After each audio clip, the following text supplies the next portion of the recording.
Hey guys, today I'm going to show you how to make an amazing anti-aging vitamin C rose sunscreen.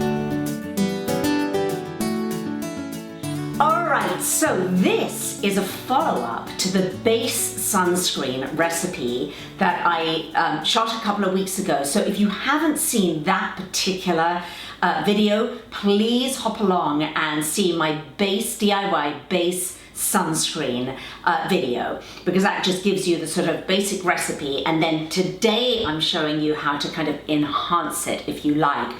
Also, this little series is a collaboration that I'm doing with Ashley from Ashley's Green Life. A great girl. She is so on the same page as me. She's a mom, she's got small kids. I absolutely love her channel.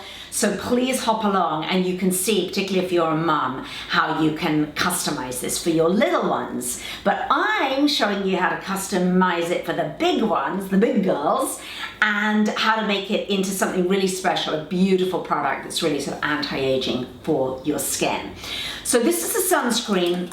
Now, the base, a lot of you I know are going to say, what's the SPF? Well, first off, I want to say that SPF, even from store-bought products, isn't ever an exact science, and I know this from inside formulators who do all the formulating. It just isn't. Companies have different methods of working out what their SPF is. So mine as well isn't an exact science, but for me, and I've tested this for about 3 or 4 years now, it has an SPF of around 20-25.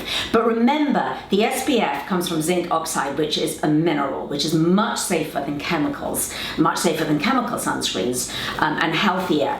But whenever you're using a mineral sunscreen of any kind, even the ones that you buy from the store, you have to reapply. That's really important. You have to reapply every 2 hours. So please keep that in mind when you're making your own sunscreens or you're buying a mineral sunscreen from the store. So we have the base. Hopefully you've seen that video. If you haven't, hop along and go and watch that now, and then you can come back to this one. Now, what I wanted to do was that I wanted to add just 3 ingredients. All of them are optional, by the way. You could add just 1 or 2 of these ingredients, or all 3 of them. So first off, let's talk about the most important one. So what I wanted to do is I wanted to add vitamin C to it, because as you've probably seen in many of my other videos, I'm a little bit obsessed with vitamin C as an anti-aging skincare ingredient. It really has been scientifically proven to build elastin and collagen, and more importantly, and this is why I wanted to add it to a sunscreen, it actually not only repairs sun-damaged skin, but it also can help to protect your skin from further sun damage. Vitamin C actually helps protect your skin from all UV, UVA, UVB damage. So I thought, quite a good idea then to put it in a sunscreen, right? However, ascorbic acid is the vitamin C that I use in many of my DIY vitamin C serums, and if you haven't seen those videos, hop on, because there's I think there's about 3 of my DIY vitamin C serum videos, and I try to use in most of them ascorbic acid, because ascorbic acid is the most active form of vitamin C, and that's why I like to use it in my serum, and that's why I like to make my own serums, because the quicker you get that ascorbic acid powder on your face, the more potent it's going to be. But it's a very unstable ingredient. This means that it degrades quickly, it oxidizes quickly, and it does that the moment that you add it to a product.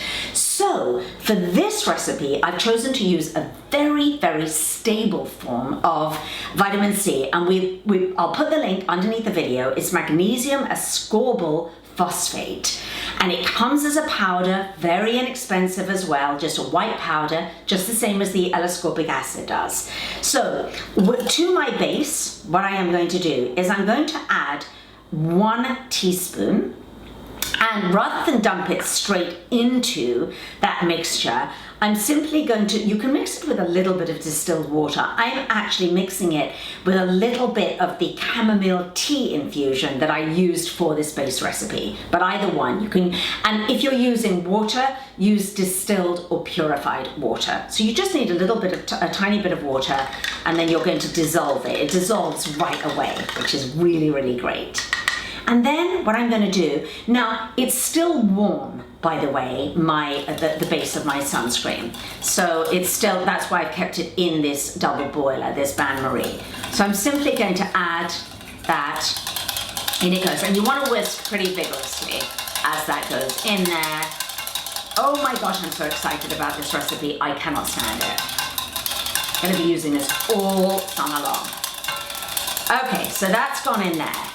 Now, next ingredient, and this really, as I said, is optional, and it's kind of fancy it up a bit, is I was doing some research on oils that they use in countries like Tahiti, where obviously the women have this gorgeous, lustrous skin and hair. And actually, when I went to Tahiti, I was talking to the local women, and I said, what do you use? Well, they use monoi oil. And so I got myself a little bottle. You can get it from Amazon. Again, we'll put a link underneath the video. And I thought, wow, I should definitely add that to a sunscreen. Why not? This is the really souped up version now. So I'm just going to add, it's sort of a little bit like coconut oil in its consistency. So if you live in a very cool place, you might need to warm it a little bit. Just pop the bottle in a cup of hot water. If it's warm outside, you won't need to, because it softens like coconut oil. So that's going to go in, and actually that's going to make my sunscreen even more spreadable, which is really nice. It's going to go on beautifully. And then finally to this, because it's anti-aging, I'm going to add a little bit of rose essential oil. So we'll put that link underneath, and that is going to pair beautifully with the lavender that is already in the base. I'm putting in about 4 or 5 drops. It's quite expensive, real rose essential oil, so I'm not going to go crazy with it because that little bottle is very precious to me, but it's going to not only give it a beautiful scent, very subtle scent, but it's also really, really beautiful for your skin. Oh my gosh, it smells, if you could smell this, it smells absolutely incredible. Now I'm going to pour it into my container. So I've got my container. A 3 or 4 ounce jar is good. As I said in my base video, my base sunscreen video, make sure you sterilize, always sterilize your containers whenever you're making your DIY, any products actually, because we really want to, when we're doing these things, when we're not using these synthetic preservatives, we want to keep microbes and bacteria out. So the first step is making sure this is sterilized, top layer of dishwasher, or you can just pop it, submerge it in boiling water for a minute, and that does a really good job. And now look at this, my friends. This is the fun part. Wow, it looks like icing. And in it goes, like so. And I'm gonna leave it for about 2 to 3 hours to set. You can put it in the fridge, pop it in there, and it'll set even quicker. And then you have this unbelievable sunscreen. And I just want to show you something here as well, because just in case you're thinking, oh my God, that looks so white, there's no way I'm applying that. Let me show you this. So I'm applying some to my arm, okay? Rubbing it in. Oh my gosh, it smells so good. And look, there's absolutely no white on my arm. Now, I know the other question you're gonna have is, Sophie, can I use this on my face, or is it a body sunscreen? Well, that would be entirely up to you.